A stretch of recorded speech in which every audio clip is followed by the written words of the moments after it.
وہ ایک ہمارے دین میں عہد شکنی حرام ہے۔ فَبِمَا نَقْضِهِمْ مِيثَاقَهُمْ لَعَنَّاهُمْ، انہوں نے عہد توڑا تو ہم نے ان پہ لعنت کی۔ وَجَعَلْنَا قُلُوبَهُمْ قَاسِيَةً، اور ایک آیت میں یہ ہے کہ جو لوگ وعدہ خلافی کرتے ہیں، جھوٹ بولتے ہیں، تو اللہ تعالیٰ ان کے دلوں میں نفاق پیدا کرتے ہیں۔ تو افغان طالبان نے دوحہ میں، قطر میں، پوری دنیا کے سامنے معاہدہ کیا کہ ہم اپنی سرزمین کو کسی ملک کے خلاف استعمال نہیں ہونے دیں گے۔ لیکن اب 4.5 سال سے جس بڑے پیمانے پر افغانستان کی زمین نہ صرف استعمال ہو رہی ہے بلکہ خود طالبان اس میں ملوث ہے، اور اب یہ کوئی ڈھکی چھپی بات نہیں۔ تو لا دین لمن لا عہد لہ، جو عہد پورا نہیں کرتا وہ بے دین ہے۔ تو میں نے کل جو بے دینی کی بات کی تھی وہ اس کی سب سے بڑی وجہ یہ کہ پوری دنیا کے سامنے انہوں نے معاہدہ کیا۔ اس کے بعد پھر یہ جو 800 میٹنگیں پاکستان کی ہوئیں اور سینکڑوں مرتبہ علماء کی ملاقاتیں، ہماری ملاقاتیں مختلف طریقوں سے، تو ہر ملاقات میں یہ بات وہ کہتے تھے، اور اتنا انہوں نے یہ بات کہی ہے دنیا کے سامنے کہ ہم اپنی سرزمین کو کسی کے خلاف استعمال نہیں ہونے دیں گے، ابھی بھی کہہ رہے ہیں۔ لیکن جس بڑے پیمانے پر، جس بے رحمی سے، جس بے دردی سے وہاں سے لوگوں کو وہ بھیج رہے ہیں، ان کو مسلح کر رہے ہیں،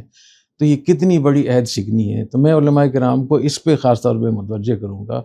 کہ جو لوگ اتنے بڑے عہد شکن ہوں اور اتنی بڑی بدعہدی کے مرتکب ہوں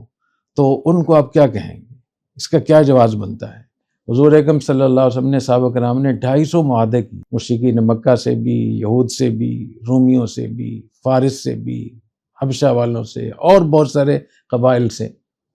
کوئی ایک واقعہ بتا سکتا ہے کہ نبی کریم صلی اللہ علیہ وسلم نے یا صحابہ کرام نے کسی جگہ بدعہدی کی؟ یہ جو افغانستان کے لوگ اتنے بڑے پیمانے پر کھلم کھلا بدعہدی کر رہے ہیں اور دن رات بدعہدی کر رہے ہیں،